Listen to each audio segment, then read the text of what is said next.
Hello my friends, it's Nina. For this video I am showing you my favorite tips on how to learn Japanese from a beginner. So a few months ago I gave you some tips on how to study Japanese as a beginner, and ever since then I've picked up new tips, new tricks, and new materials to study Japanese. So I will be giving you an update on my studying Japanese journey. But just for some background, if you didn't know, I am a Korean American. I can speak English, I can speak Korean at an intermediate level now. I know a little bit of Spanish just from high school and college, and currently I am studying Japanese for fun, but also I may or may not be going to Japan very soon. I am also the type to have to learn the language of the country that I'm going to. Even though I could probably get by because tourists go all the time, I personally for some reason like to study languages. So here we are. So if I were to explain where I'm at with Japanese right now, I can read hiragana and katakana. It's a little bit rusty, but I can at least 90% read hiragana, katakana. I know some kanji now, and I can say a few sentences, a few phrases. It's not great, but it's a start, it's somewhere, and I've learned a few more conjugations. But other than that, Nihongo hanasemasen. Gomenasai. Let's just get into how I am currently studying Japanese. So first things first, I want to talk about the materials that I'm using. I use a range of materials. I use apps on my phone. I have a textbook slash workbook situation. And I also recently have been taking notes. I feel like taking notes is the best way for me to learn anything. And right now it's actually back to school season. So I'm sure a lot of you are also getting back to note-taking mode. In my last learning Japanese video, I went pretty in depth with handwriting notes physically on paper. I have this giant thick notebook.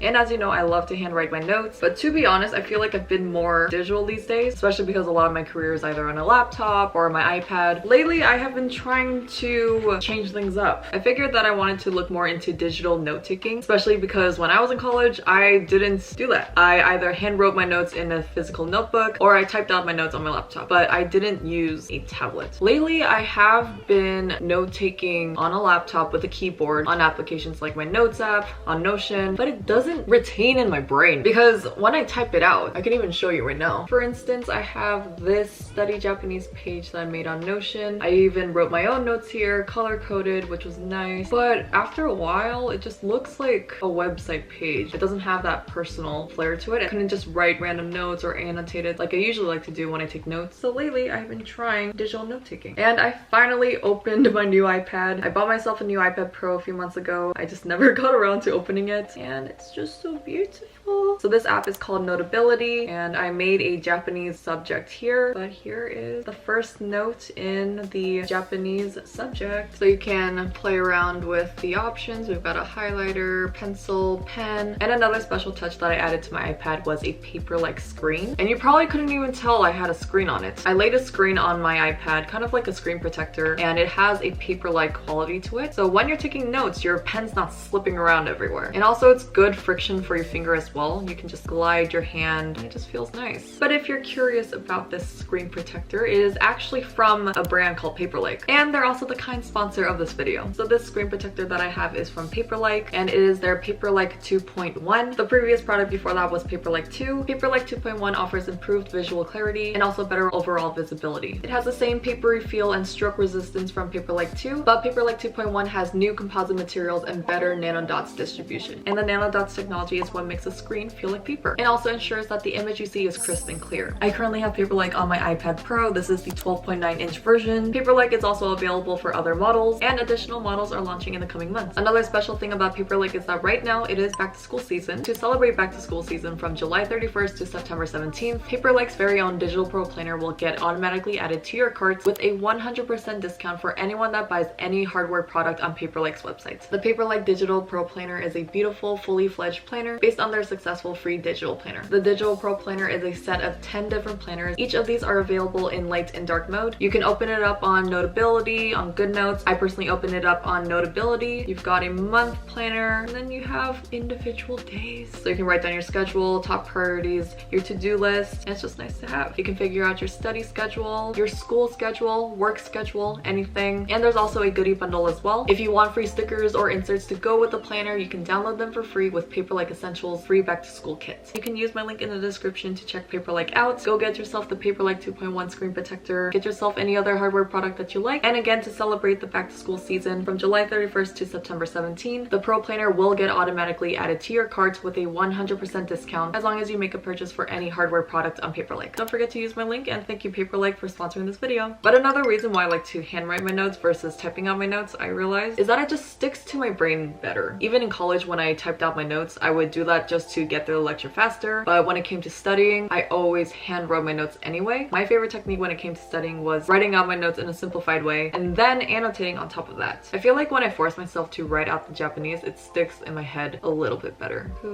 Dare. And then right next to it's save room. I can go in with what? これは何ですか? What? これは何ですか? I'll just do none. ですか is to make it a question. Underline other things as well. This is これ. Where? トイレはどこ? Bathroom. トイレ. So fun. And then you can do little diagrams, little drawings. You can even draw a toilet if you want. How fun. So I definitely recommend handwriting notes whenever you can. Another thing that I've been using to study Japanese, which has really helped a lot actually, is using this app called Busu. I actually got recommended this app in my last video. This has changed the game. In my last video, I was studying on Duolingo just because that's the only language learning app that I knew. But lately I've been using the app Busu, and man, it is so fun to use and it's so helpful. I have made quite a lot of progress. Oh my goodness. Chapter 13. I am 52% through with beginner A1. We can even try doing a lesson together. I kind of need to refresh my brain a little bit, so I'm going to do vocabulary and particles, which is in chapter 13. We're going a little back, but I'm going to show you what the app looks like. 私は1時に京都の蕎麦屋で蕎麦とうどんを食べます。花さんも蕎麦屋へ行きますか? Sobaya is a restaurant for soba. I'm gonna read that. 私は1時に京都の蕎麦屋で蕎麦とうどんを食べます。Eat. 花さんも蕎麦屋へ大沢行きますか? 聞きますか is to come, I think. But I can read at least a little bit now. Let's see if I got it right. 私は1時に京都の蕎麦屋で蕎麦とうどんを食べます。花さんも蕎麦屋へ行きますか? 行きますか? 聞きます。私は1時に蕎麦屋へ行きますか? 行き. Dang it, I got one wrong. So kanji's a little hard. 行きますか? 聞きもやち? 聞き? I forgot what ki means. Ki is to listen. 聞きます.聞きます is to listen. I'm looking at my notes. でとを6時にでへにうちへ帰ります。ゆきさんも I forgot what that was. I don't know how to pronounce that. Something ますか? I need to hear what that is. うちへ帰ります。ゆきさんも来ますか? I was almost right. Kimasu is to come. But in that last one, it was like saying something else. It was like ikimasu. But I know what that means as well. It means to like go somewhere. Kimasu is to come. Kikimasu is to listen. Yay. Comes with all these challenges and such. That was fun. And I've started a streak. Keep it up and reach your next level in 57 days. My next level is elementary A2 Japanese. 57. So I definitely recommend this app. It's a lot of fun, but it's definitely helped me a lot when it comes to Japanese. And another thing for the future, I'll tackle this one day. I actually opened it and read it a little bit. This is the textbook. This is the Genki textbook, integrated course in elementary Japanese, 3rd edition. I'll have a link somewhere below as well. But this is just a standard textbook. It even has all these illustrations, which is very helpful, especially for visual learners. I'm a visual learner myself. The books that I got are a bundle, so it also comes with a workbook. Here's the workbook. It's thinner and there's plenty of pages of activities and exercises, and it comes with an answer book as well, so you know if you're doing it right or not. Definitely recommend that as well. I am yet to tackle that, even though it's been months, but in my defense, I have been using other apps. Another thing I've been doing recently to study Japanese is actually watch Japanese TV shows. And besides watching anime, which I've done for the last few years, I've actually gone more into Japanese TV shows like reality shows, and I find that watching Japanese reality shows has actually been a lot of help help for my Japanese. I've been able to hear the intonation of Japanese speakers more. Anime is helpful, but it's not always completely accurate. Sometimes it's a more exaggerated version. You don't really get to hear the vernacular of Japanese speakers. I wanted to hear more of the everyday casual way of speaking Japanese, and so lately I've been watching Terrace House on Netflix. Some of you actually recommended Terrace House to me, so thank you for that. For the last month or two, I haven't been watching much anime just because most of the anime I've been watching has ended or the next season's coming, so I haven't been able to find other anime to watch. So I'm currently watching Terrace House Opening New Doors on Netflix. I'm on episode 43 or so. よく寝れましたか？めちゃくちゃ寝ます。俺たちいびきに分からされました。本当に？マジで？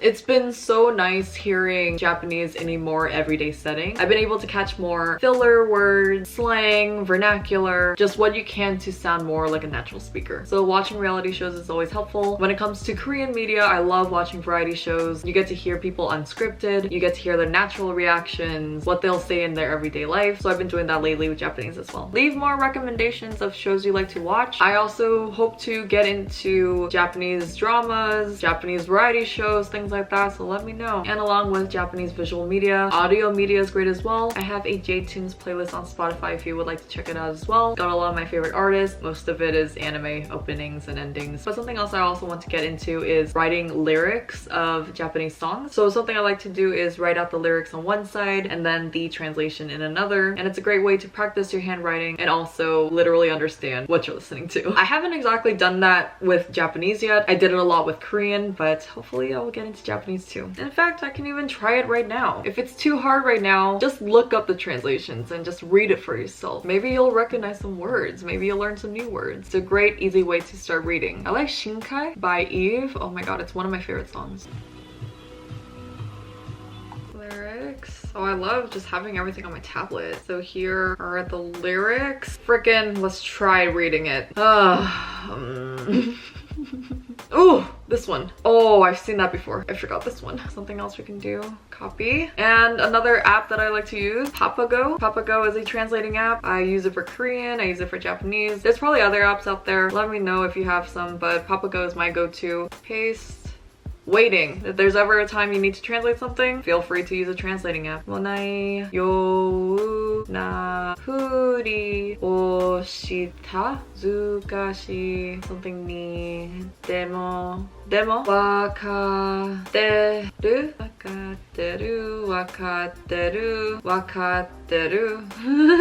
I know this one. Nan. Freaking. Oh, I've got a lot of work to do. One day I will know all these kanji. I saw that this website has English and Japanese, so this might be helpful. So essentially this is what your notes would also look like. Definitely recommend engaging with the music that you listen to. I feel like something else that I've been doing is watching more Japanese content on social media as well. On TikTok, I'm seeing more Japanese content. Sometimes I can understand what they're saying. On YouTube, I'm watching more Japanese vloggers. In fact, here is a channel that I will recommend. They speak in Japanese a lot. They're also a friend of mine and I love watching their videos. I feel like watching vlogs is a great way to learn someone's language. I know that a lot of people have watched my videos to learn English, which is quite an honor, but same thing for learning Korean. I watched a lot of Korean vloggers, a lot of Korean YouTubers. For Japanese, that's what I'm trying to do as well. I'm trying to watch more Japanese speaking creators. And again, great way to hear natural, everyday Japanese. If you have any more Japanese speaking creators that you know, let me know as well. Write in the comments, share with everyone. We are all helping each other learn. But other than that, I think that is my update on how I'm studying Japanese. But learning Japanese has been a lot of fun and I only hope to get better and better. I will definitely try to be more consistent with it because I am literally going to Japan soon. In the fall. Japan vlogs coming soon. Ah!